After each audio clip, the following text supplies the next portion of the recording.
Discounting.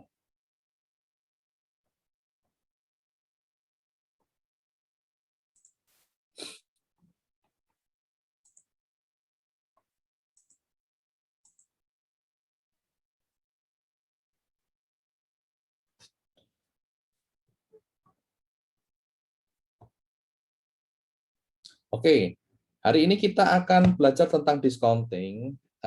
Discounting itu artinya ya kita melakukan diskon, kita melakukan menghitung suatu nilai present value. Oke, itu inti dari diskon, artinya kita menghitung nilai sekarang dari suatu hal di masa yang akan datang. Jadi di sini artinya sebenarnya kalau discounting itu semacam eh, transformasi atau pengubahan aliran uang antar waktu. Nah, apa yang kita lakukan? Ya berarti kita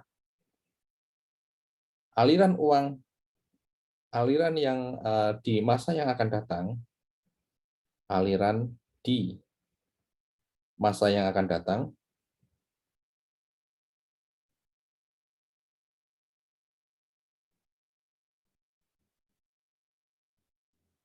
ditransformasikan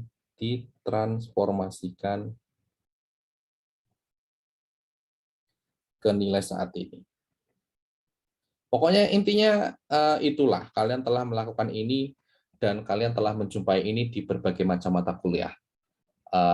Pengantar penilaian kalian dapat ini, manajemen keuangan apalagi dapat, mungkin akuntansi sudah mempelajari ini juga, analisis pasar properti kemarin kita juga menggunakan. Artinya memang ini suatu hal yang apa ya, yang lumrah dilakukan dalam hal ekonomi dan di dalam keuangan. Jadi sekali lagi kita intinya saat kita melakukan discounting, kita melakukan transformasi aliran uang antar waktu.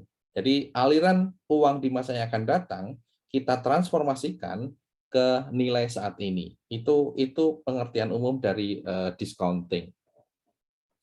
Nah, berarti kita akan menggunakan suatu hal, suatu variabel yang akan kita gunakan untuk melakukan transformasi ini. Ini yang kemudian kita sebut dengan discount factor atau discount rate.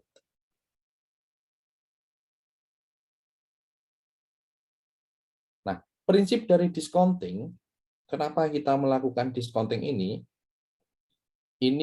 kalian pelajari di pertemuan pertama di mata kuliah manajemen keuangan, yaitu apa yang kita sebut dengan time value of money. Time value of money.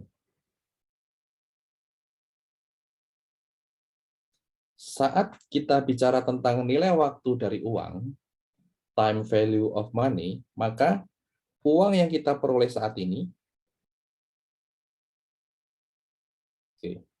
uang yang akan kita peroleh saat ini misalnya, kalau kita bawa ke suatu masa yang akan datang, ini adalah saat ini, misalnya ini adalah 5 tahun lagi,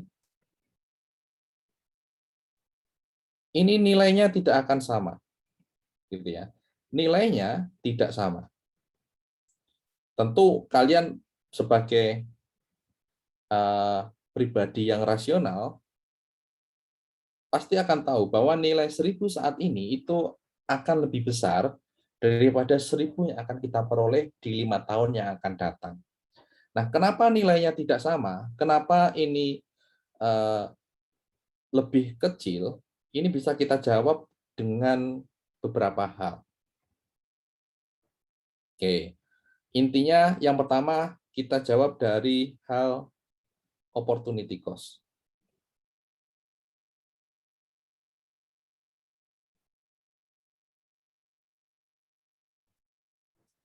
Seribu itu kalau kita misalnya kita tabung di 5 tahun yang akan datang akan lebih besar daripada 1.000. Walaupun nilainya kecil, tapi tetap saja nilainya akan lebih besar daripada 1.000. Jadi itu yang kita anggap bahwa ya nilainya tidak akan sama, ya. Karena kita mempertimbangkan apa yang kita sebut dengan opportunity cost tadi. Nah, opportunity cost ini bermacam-macam. Mungkin ditabung, mungkin diinvestasikan, mungkin digunakan untuk usaha sehingga memperoleh keuntungan dan yang lain-lain. Karena prinsip dari opportunity cost itu kan sebenarnya kan adalah manfaat atau biaya yang hilang karena kita mengambil suatu keputusan. Oke, misalnya kita mengambil keputusan dengan tetap membawa uang 1.000 tadi dan kita bawa ke 5 tahun yang akan datang, kita akan terbebani oleh opportunity cost. Yang pertama adalah saat kita tabung, tadi kita akan memperoleh bunga. Kalau kita investasikan, ya kita akan memperoleh keuntungan atau profit. Termasuk waktu usaha kita juga akan memperoleh keuntungan atau profit. Nah, karena aspek inilah nilai 1.000 saat ini tidak akan pernah sama dengan 1.000 yang akan datang. Oke. Belum lagi kalau kita bicara terkait dengan inflasi. Oke, gitu ya. Jadi ini mungkin konsep yang mendasari time value of money.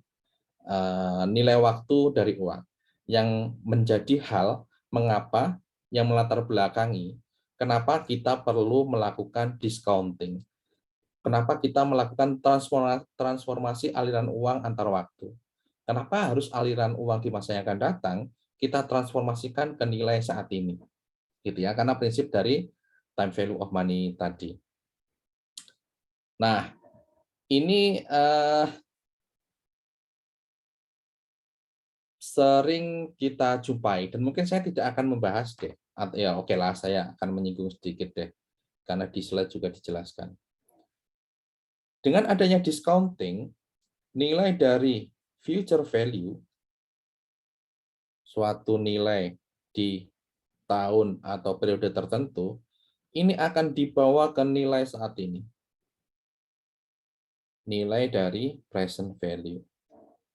Di mana kita sudah mempelajari ini bahwa nilai dari present value adalah future value dikalikan 1 ditambah discount rate dipangkatkan dengan minus T. Gitu ya. Atau future value dibagi dengan 1 ditambah discount rate dipangkatkan dengan T. Oke. Sekali lagi, ini R-nya ini adalah discount rate.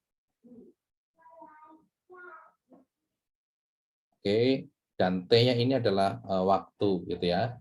Berapa periode yang kita gunakan. Nah, kalau kebalikannya ini tadi yang kita sebut dengan discounting.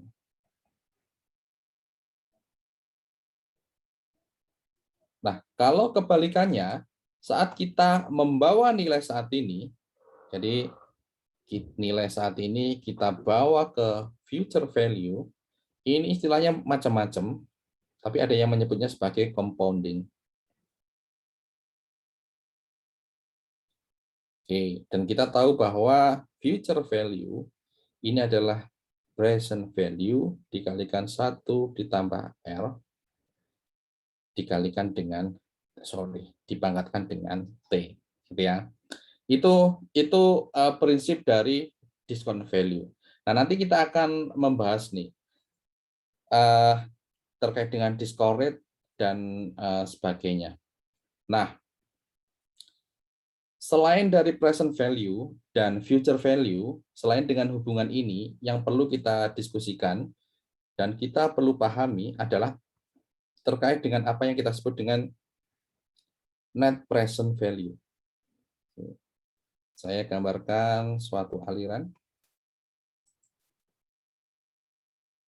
Oke. Jadi ini adalah titik 0 misalnya, periode 1, periode 2, periode 3, dan seterusnya sampai dengan periode ke T. Nah, di masing-masing periode ini, kita akan ada aliran uang tertentu.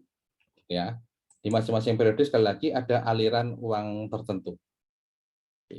Mungkin di sini di periode 1 ini ada ada cash inflow atau apapun di sini, tetapi juga ada outflow misalnya, ya, ada yang keluar. Atau di sini mungkin istilahnya ada benefit, mungkin di sini ada cost gitu ya, apapun itu. Nah, masing-masing periode ini kan sebenarnya kan kita mempunyai suatu angka atau suatu nilai. Oke, yang kemudian kita sebut dengan net cash flow atau apapun ya istilahnya ya.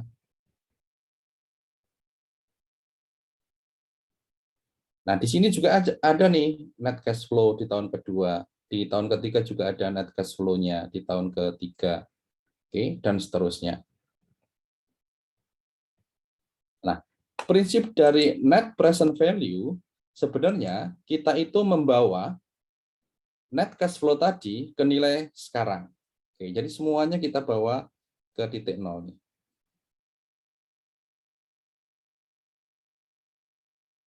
Nah, akumulasinya tadi ini yang kita sebut dengan net present value. Oke, jadi di sini istilah dari net present value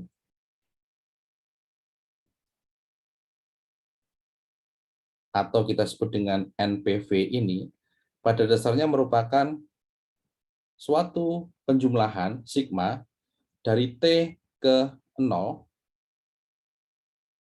sampai dengan T tertentu dari benefit dikurangi dengan cost yang kita discountingkan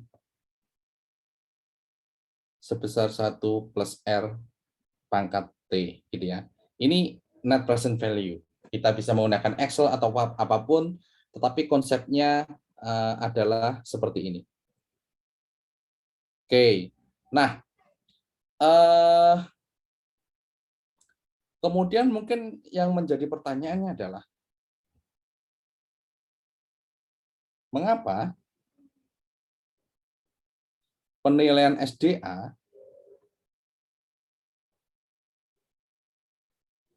perlu discounting?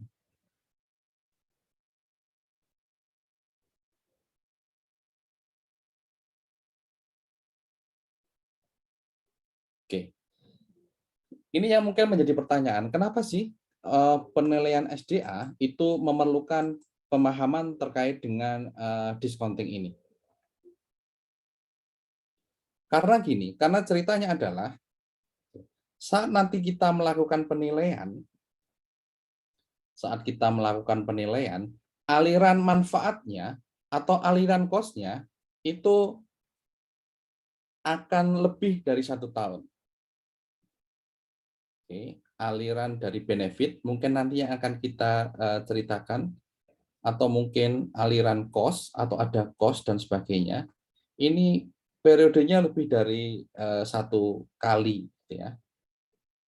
Bahkan kadang-kadang hingga tak terhingga. Ya, nanti saya akan cerita bagaimana kita memperoleh suatu gambaran bahwa aliran benefit, aliran cost itu lebih dari 1 kali hingga suatu periode yang tak hingga. Nanti saat kita membahas misalnya tadi sebagai contoh tadi, saat di soal kuis tadi kita membahas tentang hutan mangrove, kemudian hutan mangrove akan dilakukan reklamasi, akan diubah separuhnya digunakan untuk hotel atau apapun. Nah, saat kita menghitung kehilangan nilai, kehilangan potensi, tadi kan ada bermacam-macam, misalnya ikan. Kemudian ada apalagi ya tadi ya hewan-hewannya ya saya lupa. Ya itulah pokoknya. Ada ikan, kemudian ada kayu bakar, ada kepiting bakau. Nah, yang nanti yang akan kita lihat adalah oke, kita hitung per tahunnya. Per tahunnya berapa? Gitu ya. Berapa yang hilang potensi itu? Tetapi kan potensi itu tidak hanya setahun, tahun berikutnya ya hilang. Oke. Di tahun pertama ada potensi yang hilang, di tahun kedua ada potensi yang hilang, di tahun ketiga ada potensi yang hilang. Sampai dengan entah kapan, tergantung waktu analisis kita.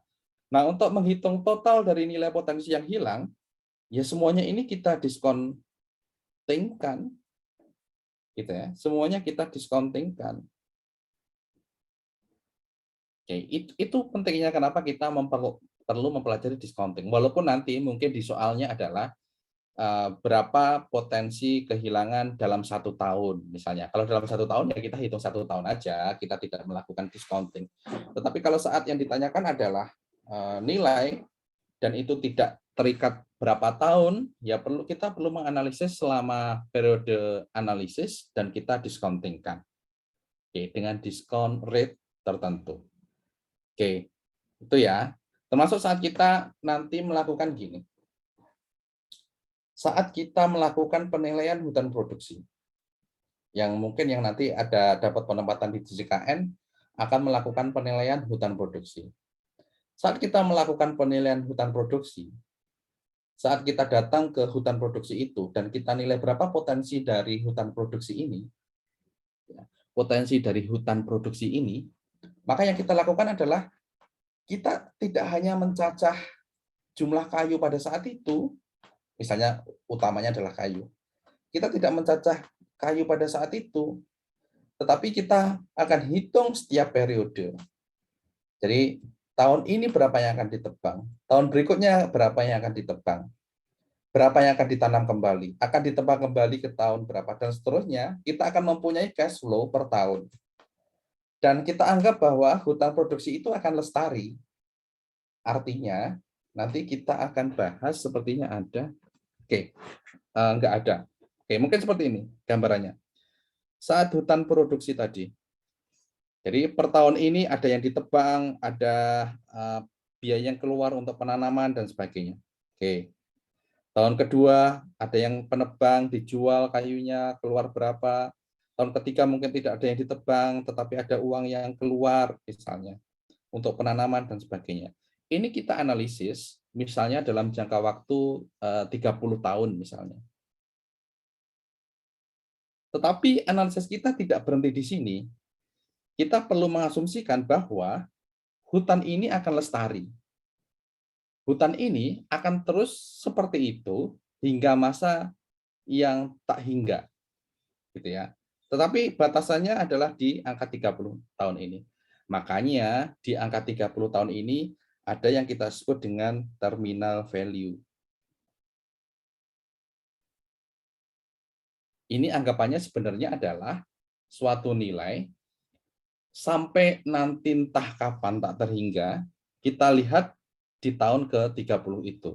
Dan kemudian baru kita discountingkan ke 0, gitu ya. Jadi terminal value ini sekali lagi ini menggambarkan nilai di tahun-tahun berikutnya. Tergambar dalam satu nilai ini. Ini mungkin yang saat ini kalian pelajari di penilaian bisnis. Kalian mungkin pendekatannya berbeda dengan hutan produksi, tetapi ya intinya samalah, ada terminal value ini nantinya, gitu ya, yang perlu kalian pertimbangkan. Oke, nah itulah kenapa sekali lagi penilaian sumber daya alam itu memerlukan discounting. Nah, yang apa ya, yang mungkin menjadi hal yang sangat krusial penilaian apapun dan terkait dengan discounting ini adalah bagaimana kita menentukan discount rate. Ini yang terus menjadi perdebatan sampai dengan kapanpun, sampai dengan saat ini. Oke, tadi kita punya rumus bahwa present value adalah future value dibagi dengan 1 plus R dipangkatkan dengan T. Nah, T oke lah. T itu adalah waktu. Tidak ada yang diperdebatkan. Mungkin hanya soal awal tahun, deferred atau enggak, dan yang lain. Atau ordinary atau apapun. Tapi itu yang enggak diperdebatkan. Future value, aliran uang, ya mungkin ini relatively ya semua orang akan mempunyai perkiraan mungkin yang ya relatif samalah. Tetapi kalau kita bicara tentang R ini akan banyak pendapat.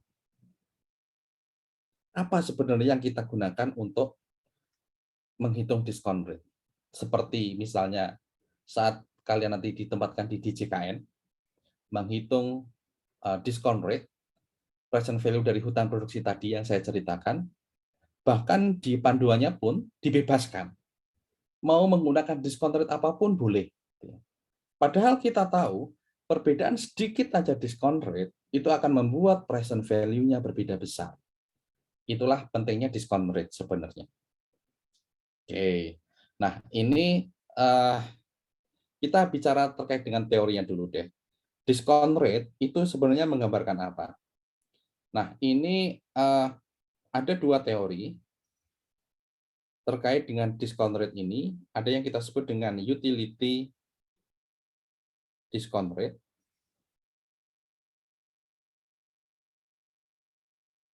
Yang kedua adalah consumption discount rate.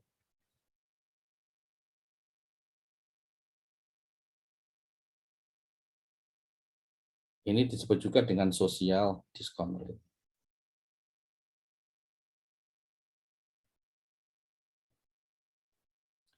Nah, utility discount rate itu sebenarnya adalah suatu cara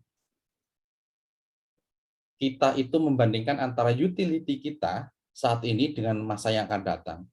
Itu perbedaannya seberapa besar. Nah, untuk menyamakan persepsi itu digunakanlah suatu discount rate tertentu. Gitu ya. Jadi dasarnya adalah yang mendasari adalah utility. Kalau consumption itu yang menjadi dasar, yang mendasari adalah ya jumlah konsumsi kita saat ini dan di masa yang akan datang ada perubahan incremental enggak terkait dengan konsumsi. Kalau iya berarti yaitu diskon rate-nya gitu ya. Tapi kalau secara teori seperti itu. Nah, kalau dari komponen waktu, oke, kalau ini dari teori neoklasikal sih sebenarnya. Ada dua hal ini yang bisa kita dasari. Kenapa sih kita perlu melakukan diskon rate? Karena perbedaan utility dan mungkin karena perbedaan consumption. Nah, kalau kita lihat dari komponen waktu, oke, dari komponen waktu,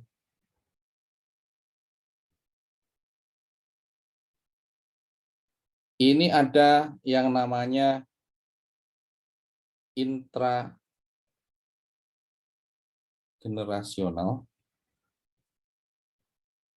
discounting,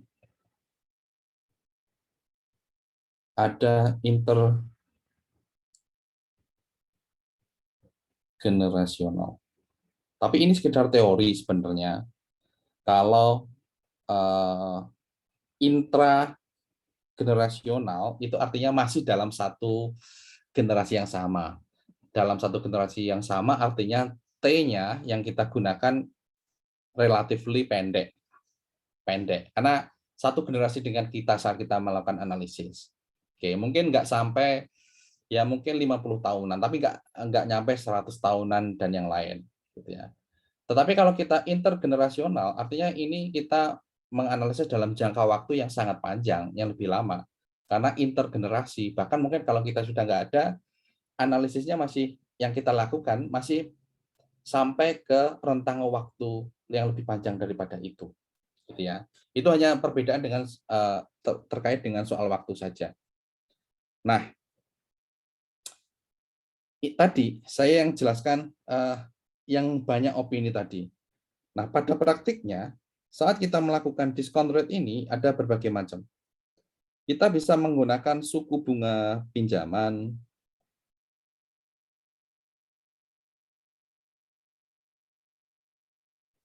atau kita bisa menggunakan misalnya adalah suku bunga obligasi pemerintah. Bunga obligasi pemerintah.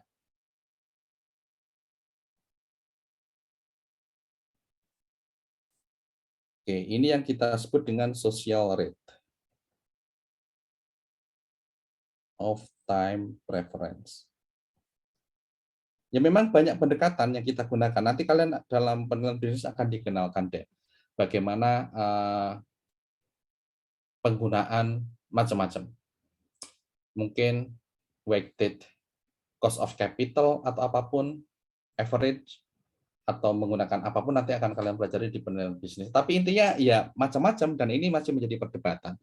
Kalau yang untuk penilaian sumber daya alam yang biasa digunakan, kalau di DJKN itu menggunakan suku bunga obligasi pemerintah dalam waktu 30 tahunan.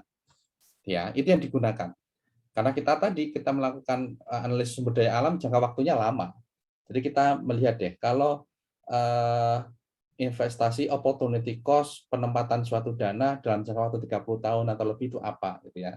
Nah, salah satunya adalah dengan menggunakan suku bunga obligasi Sun dari pemerintah ini. Oke.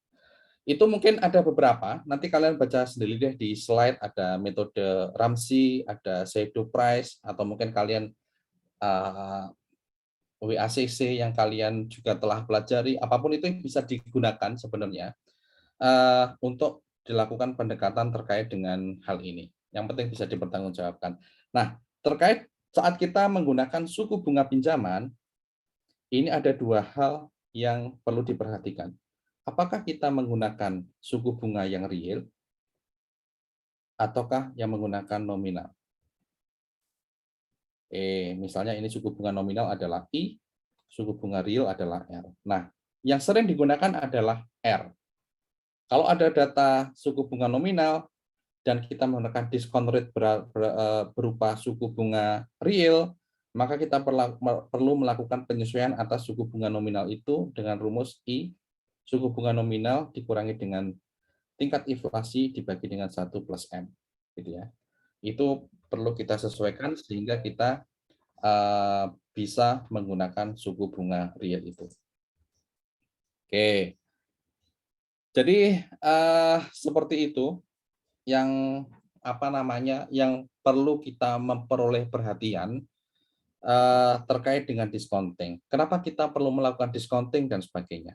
Nah, kalau di slide nanti kalian baca sendiri diceritakan bahwa di akhir slide ini adalah menurut saya suatu ilustrasi yang bagus gitu ya. Jadi kalau di slide yang dibuat oleh IPB ini disampaikan bahwa misalnya kita akan ada 2 proyek nih. Kita perlu ada 2 proyek terkait dengan sumber daya alam. Yang pertama adalah dibuatlah suatu tambang. Oke. Yang kedua adalah membangun waduk. Nah, kemudian dihitung nih, oke lah, secara ekonomi kan mana yang akan menghasilkan net present value yang terbesar. Nah, kita perlu hitung. Nah, setelah dihitung dengan jangka waktu yang lama, ternyata karakteristik dari pertambangan adalah dia akan menghasilkan suatu inflow,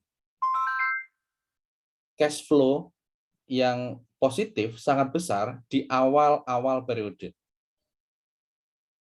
Nah, kalau kita bandingkan dengan bendungan, misalnya oke, bendungan bisa untuk pengairan dan sebagainya, mungkin masih kalah. Tetapi yang perlu menjadi perhatian adalah bendungan ini akan terus-terusan sampai dengan suatu periode yang sangat panjang, sangat lama. Sedangkan tambang itu hanya beberapa tahun. Setelah itu akan rusak, setelah itu akan terjadi kerusakan lingkungan dan sebagainya. Yang sering luput dari analisis adalah ya jangka waktu analisis tadi.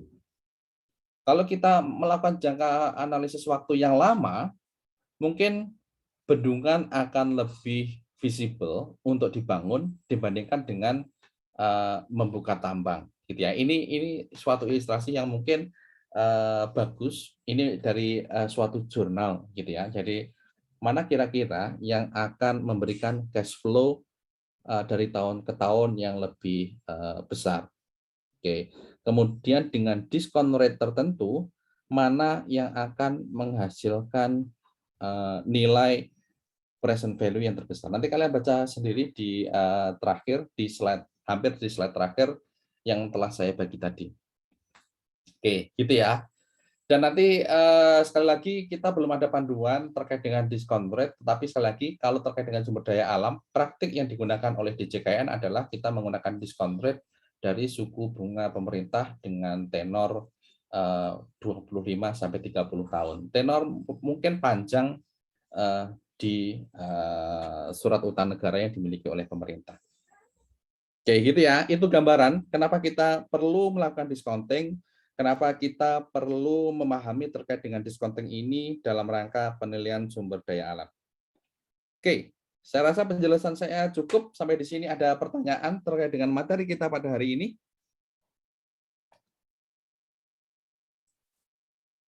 Bentar ya, sorry.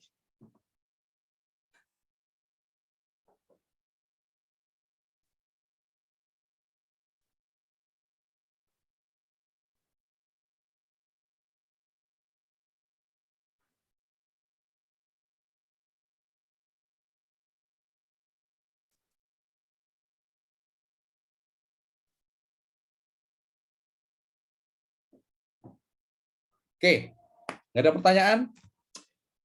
Kalau nggak ada pertanyaan, hari ini kita sampai di sini aja. Masih ada waktu 10 menit, silakan digunakan untuk apapun, belajar, ataupun break, istirahat, menyiapkan nanti. Sore nanti masih ada kuliah? Ada sampai jam 9 Masih, Pak. malam, Pak. Sampai jam berapa? 9 malam. SKS, Bang. 9. Rapel ya, karena kemarin libur ya, karena libur hari Rabu itu ya. Oke, kalau gitu silakan disimpan tenaganya sampai dengan nanti malam. Sampai ketemu lagi nanti di minggu depan. Di minggu depan kita sudah akan masuk ke salah satu teknik yang akan kita gunakan. Kita akan menggunakan teknik market price approach atau productivity approach. Sebenarnya di kuis tadi bagian dari itu. Nanti akan kita hitung misalnya saat kita melakukan penilaian terhadap mangrove tadi, saat terkait dengan itu banyak digunakan market price sebenarnya. Saat menghitung ikan kita pakai market price pasti, dan yang lain-lain gitu ya, kerang atau apapun tadi, termasuk oksigen itu yang dihasilkan juga nanti akan kita hitung dengan nilai pasar gitu ya. Mungkin yang akan kita lakukan di minggu depan seperti itu. Kalau nggak ada pertanyaan, kelas saya tutup. Selamat beristirahat semua, selamat belajar semua, jaga kesehatan. Kita ketemu lagi minggu depan ya. Pak, Oke, izin minta selamat. catatannya, Pak. Oke, gimana? Izin minta catatan, Pak. Oh ya, oke, nanti saya kirim ke grup ya. Oke, Pak. Makasih, Pak. Oke, Jaris. Oke, selamat siang semuanya. Assalamualaikum warahmatullahi wabarakatuh. Waalaikumsalam.